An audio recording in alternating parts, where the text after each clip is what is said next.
ହାଡ଼ ଫୁଟି ଆତଙ୍କକୁ ନେଇ ମୋହନା ବ୍ଲକ ବିରିକୋଟ ପଞ୍ଚାୟତ ପରିଦର୍ଶନ କଲେ ବିଡ଼ିଓ। ମୋହନା ବିଡ଼ିଓ ରାଜୀବ ଦାସ ଆଜି ଦିନ 2 ଘଣ୍ଟା ସମୟରେ ପ୍ରଥମେ ଅଡ଼ବା ସରକାରୀ ଉଚ୍ଚ ବିଦ୍ୟାଳୟରେ ଉନ୍ନୟନମୂଳକ କାର୍ଯ୍ୟ ଲାଗି ରହିଥିବା ଶୌଚାଳୟ ବିଦ୍ୟାଳୟ ପାଚେରୀକୁ କିଭଳି ଭାବେ କାର୍ଯ୍ୟ ତ୍ୱରାନ୍ୱିତ ହେବ ବୋଲି ଦେଖିଥିଲେ। ପରେ ବିରିକୋଟ ଗାଁରେ ହାଡ଼ଫୁଟି ଆତଙ୍କ ଲାଗି ରହିଥିବା ବେଳେ ଗାଁରେ ବିଡ଼ିଓ ପହଞ୍ଚି ଲୋକଙ୍କ ସହ ଆଲୋଚନା କରି ସ୍ୱାସ୍ଥ୍ୟାବସ୍ଥା ପଚାରି ବୁଝିଥିଲେ।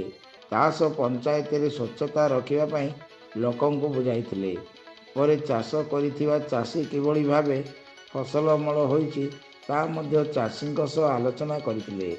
ଚାଷୀଙ୍କ ସମସ୍ୟା କ'ଣ କ'ଣ ଲାଗି ରହିଛି, କିଭଳି ଭାବେ ସମାଧାନ ହୋଇପାରିବ ତାହା ଆଲୋଚନା କରିଥିଲେ।